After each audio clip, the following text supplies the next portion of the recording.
Welcome to Does Old Ale Code Rot? Hey, I'm Eric, and it's almost a sweaty Eric. I'm sorry about that. This is a hot evening in British Columbia, and the topic for today is interesting. What about code that I wrote years ago? Does it still work? And here I'm not talking about necessarily talking about code that sits, in production and has been maintained for years and years. Here I talk about code you pull up of a drawer because written somewhere, some at some time, and then hey, maybe we can. This is suddenly useful. Let me give you the setup for today's story, and the setup is that we have a customer, and there's stuff going on, and then the customer says, "Oh, but we also have these retail, a couple of retail outlets, so we need some sort of point of sale." In case there's a walk-in customer. Great. There's a bunch of point of sale options for Business Central. Some from the completely basically take over the system, and this is a point of sale system more than it's Business Central, into less than that. And the customer was kind of, and then I mentioned, but you could also go, because if it's only a few transactions a day and so on, you can also go point of sale light and just kind of tweak Business Central into be point of sale friendly, and then at that point in the conversation, I remember, hang on, I kind of on the YouTube here, we wrote a point of sale thing 4 years ago, basically in August of 2020, and somehow that inner dialogue saying, hang on, I did something, turned to an outer dialogue where me blabbering to the customer that, okay, I did something, I have some code, we did something, I did something on the YouTube, and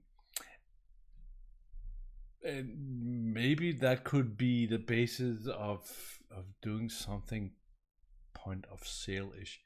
And the customer said, we would like to see that. And that is tomorrow morning, I think, even. So I am combining that, hey, I probably have to record a YouTube video with the, hey, let's see if that code I wrote at that point in time still works. Does code rot lying there? And I don't think I can prolong the thing anymore. So let's take a look at this code and see what we have. Here is the thing, and I can see that clearly. I was probably in another video just spamming this thing with something, so let me just get rid of that because that's just junk. You see there's a bunch of red stuff. That is because the way where I store all the source code I write for the YouTube, there's actually a link below to the repo where all this is located. I don't store symbols and stuff like that. So we can, and just before the video, I started the video, I did put in a launch JSON to my sandbox, And we can see that this code is, right now here it says version 18 and it says runtime 8.0. I think actually that's because I went back and reused this app for a few things after the fact. Anyway, so this one says version 18, so oh, I think I used this to demonstrate my pipeline tool, AL build. Ah, there we go, you see that. But if I go and look at something else here, this was clearly from 2020. Okay, so let's grab the symbols and see if with 24 symbols it's no longer red. I have, because I found something again, I have a thing that I can sell. This is a fingerprint time recorder that I at some point purchased because I thought it would be fun to do a video on integrating something like this to Business Central. I don't think I ever did that video, so if you want to see something like that, then let me know in the comments below.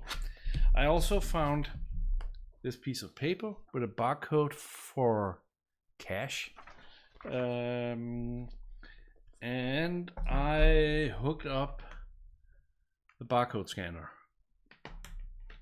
So actually, when it comes to it's always interesting to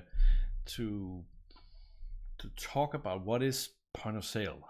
Back in the day, I did a system called VelociPOS, which was a proper point of sale system, ran on cash registers and did all the fancy discounting. If you buy 2 of these, you get this one for free, and all those mix and match rules and stuff like that. You have proper cash register accounting, so how much cash is in my register versus how much cash is in another clerk's register, and when you switch clerks you switch cash and all those things. That is that's proper point of sale. You got performance reading, this average scanning time per item per clerk and stuff like that.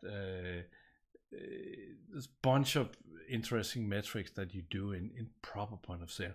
But what we're doing now is not proper point of sale. What we're doing, we're trying to see if this code can give the illusion is the wrong word, but can give some of the low-hanging benefits of making a sales order slightly more effective.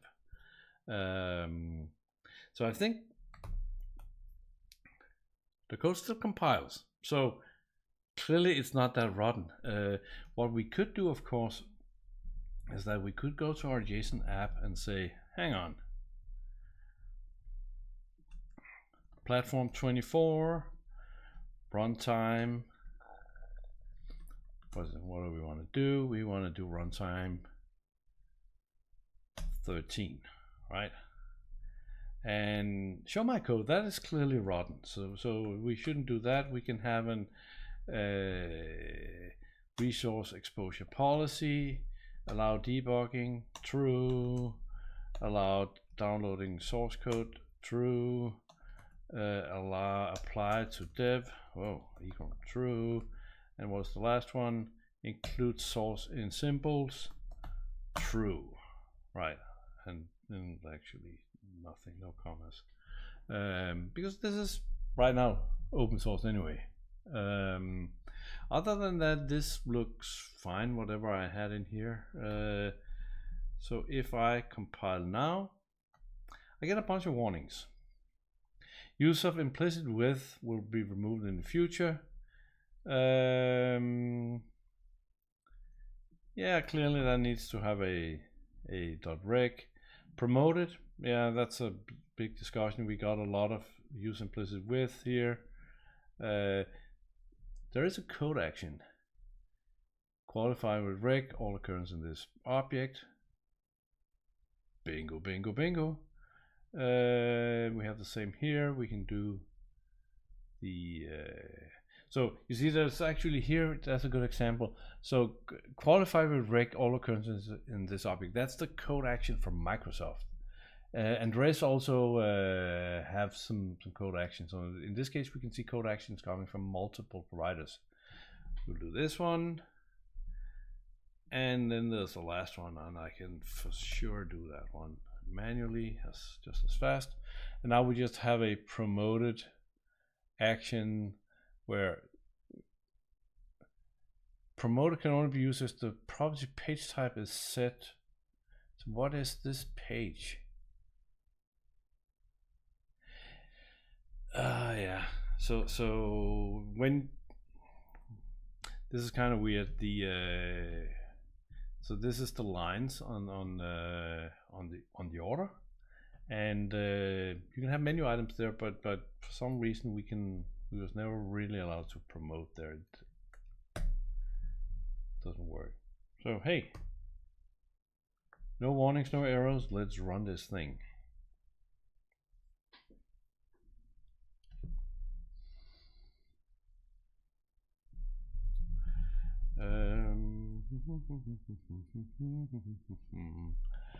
So I did create,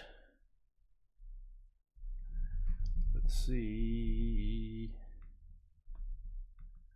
I did create the POS setup when I was just goofing around with this just a bit before I started the video, just to figure out. So there is a setup page where you need to specify who's the cash customer, and I think on the payment methods you have to specify what is point of sale payment, and this is cash. So you know the one thing where you can turn Business Central into a point of sale system in one field is the balance account number on a payment method. So what happens when if you post an invoice with a payment method that has a balance account, means that a payment is applied. Instantly. So the posted invoice will not be open. It will be closed. It will be closed by an entry to this account, which is a cash transaction. And let's say we could do card also, and then that would be a settlement account. If in this case I don't care. Card would be a settlement account, and then when you settle your credit card machine, you could transfer from the settlement account into your bank account, stuff like that. But the point here is that the invoice will be posted. So if you do nothing else,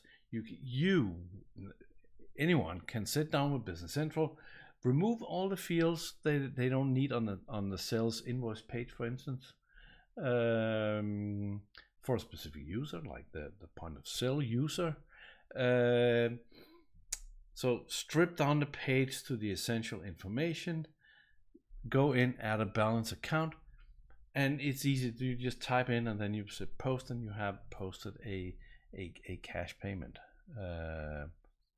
So that's like the lowest bar of some sort of point of sale experience, which is just super simple sales order to enter in. Anyway, let's try this thing and see if it still works. Point of sale. There you go. And the idea behind this thing was that I think it started with so it started, I know it started with the concept of, what if we have a scanner that's connected to the keyboard, and we don't want it to type to scan the barcode into the quantity field or the amount field or something. That we want to make sure whenever you scan, we process that. And you can go back in the archives and see how that was built. But you can see now that the page is in whatever status this is. So if I scan my thing,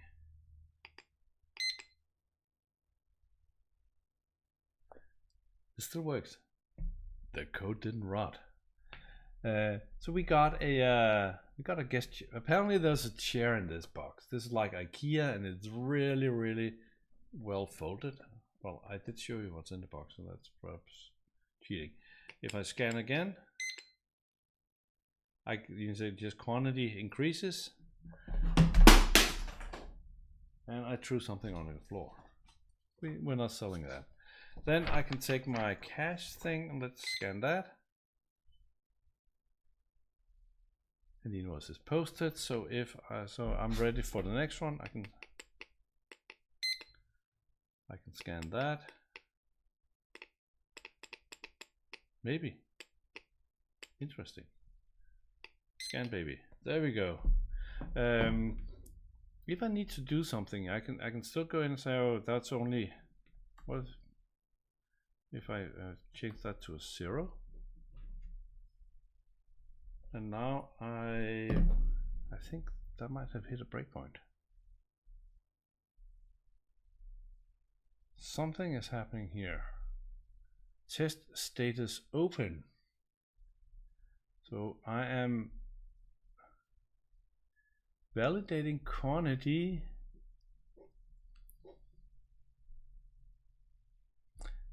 I'm validating quantity, and then it goes into test data open and has to fill mandatory. So sales header dot status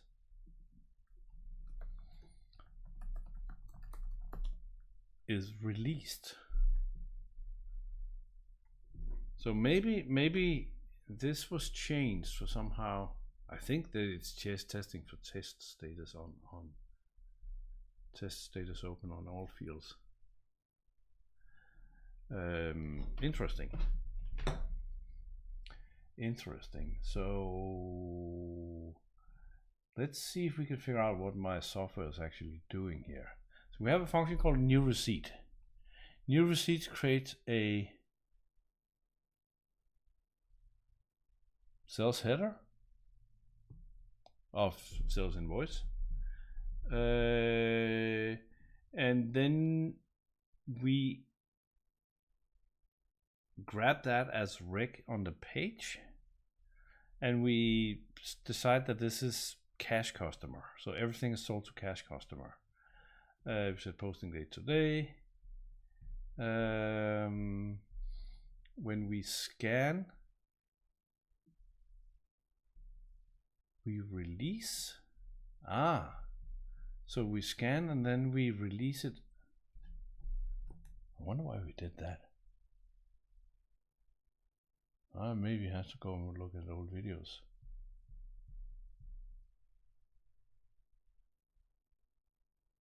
So it's always. So now I need to have a. Wait. Let's. So code written years ago you don't understand. Maybe we should just get rid of it and see what happens. I suspect that Past Eric had a good reason to do this, and I suspect I'm about to find out, but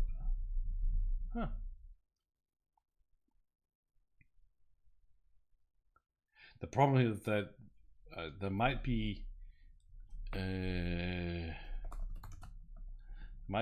code that was written to prove some other point in some other videos. There at the YouTube beginning, I did misuse old stuff.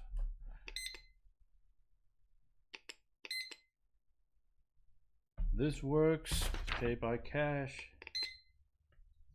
So the idea with this was that you could have on your counter like a set of barcodes for cash and card and other potentially actions you could take. So you could operate most things with the barcode reader because those kind of the thing.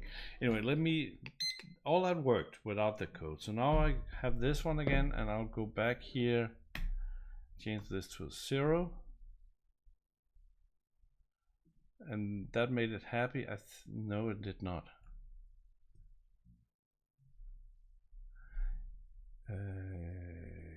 Test sales lines modification. So we're into what?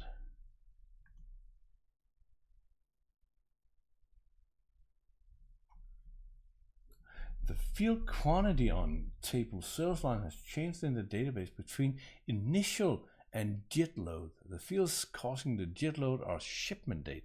Here may be did I use this? So are we into the situation where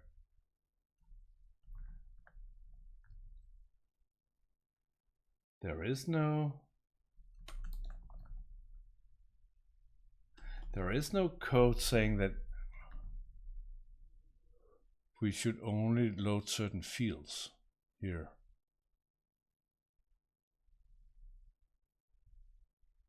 The error may be transient if multiple users are adding the same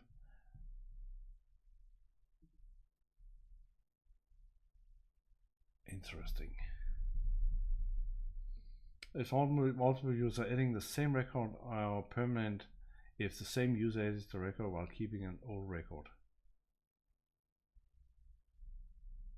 So if I refresh, what is quantity now?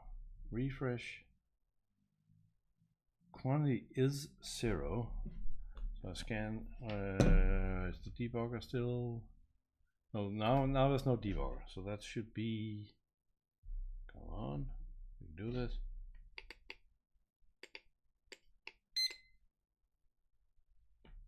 One. Interesting. So what if I delete the line instead? Go ahead and delete. That's okay.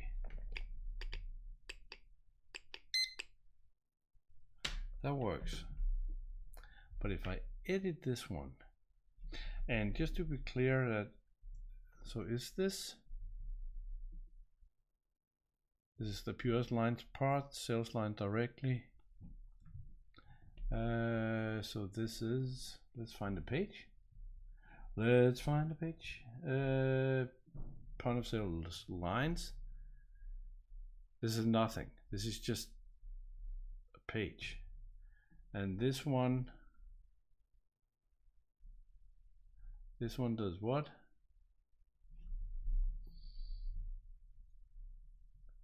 So let's go look at the scanning code for one moment. The question is if the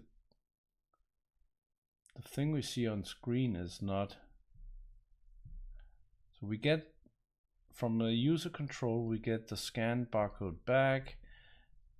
If the POS status is awaiting new receipt, we get a new receipt. If it's active, then if what scanned is it's known as as an item, we call scan item. So we find the we go look and see if this item is already on the receipt. If not, then we go find the last line. So we get the next number. We insert a number. Can't really fault that. Interesting. So I changed this to 2 now.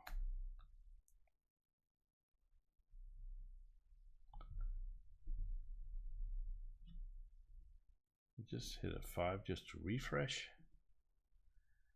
That also works. I changed is the 0 a spooky case? That's weird. So is this my code or is this Sales invoice. Sorry, slight detour here. Let's go into sales invoice here. And I change quantity to 0. I tab out of the field. I exit, everything is good. So somehow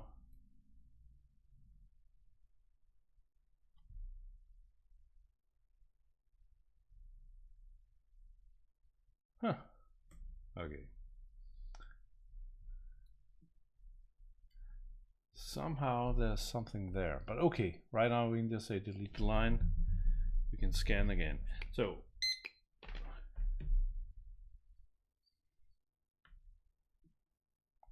now the receipt is not necessarily updating with the interesting. So the total section, I should probably have noticed that before. The total section is not updating.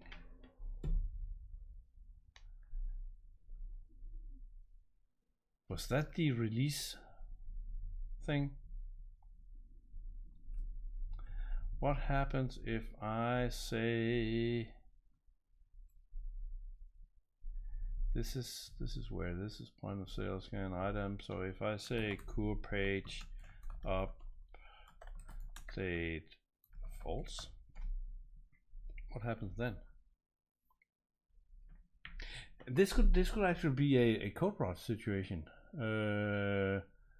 unless it was the open release stuff that did this, because I know that Microsoft reduced certain refreshes on pages in general to avoid to make it more snappy, basically. So this one is updating now.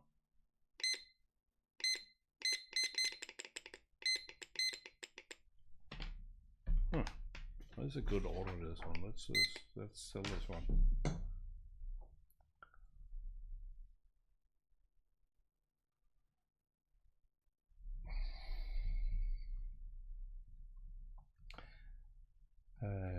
So let's just turn on the release thingy again. Just I want to see if that did anything for.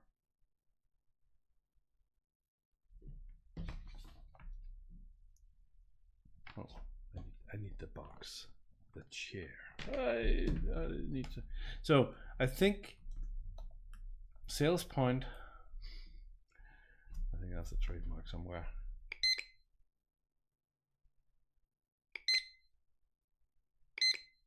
Yeah, it looks like the open release stuff actually forced the refresh. That's interesting.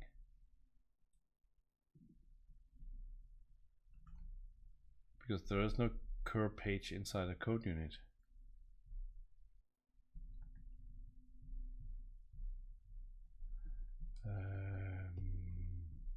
What do you do? Update.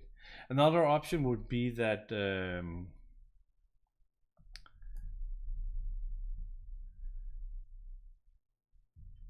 that we actually added something to the JavaScript, so we had something that would update, like a timer or something, so we know that hey, this is the case for you. But in reality, that's probably the same result as doing a core page update. Anyway, okay, last bit, because I am approaching half an hour, and I think this is. So what we're not doing right now, and that's of course a challenge with the cloud software, that we need to print a receipt, type print, and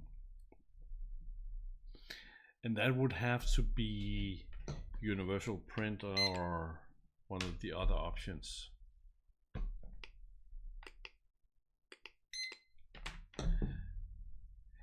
And of course, if you don't want to do the scanning, depending on you have barcode, then we're more or less back to opening this up and just be able to type in the number and the quantity. Anyway, I think this is way less rotten than I think that actually the biggest issue with this is that I have used this as a guinea pig for other things, but I think this could probably at least work as a conversation piece with a client about what they actually need. Do they need the bells and whistles? Can we just do the balance account and personalize, or is it somewhere in between? Maybe with something like this, I will find out tomorrow. And if you want to do more ALL hacking, if you want to see it and then do it yourself, check out this video. It's a good one. I'll see you there. Take care.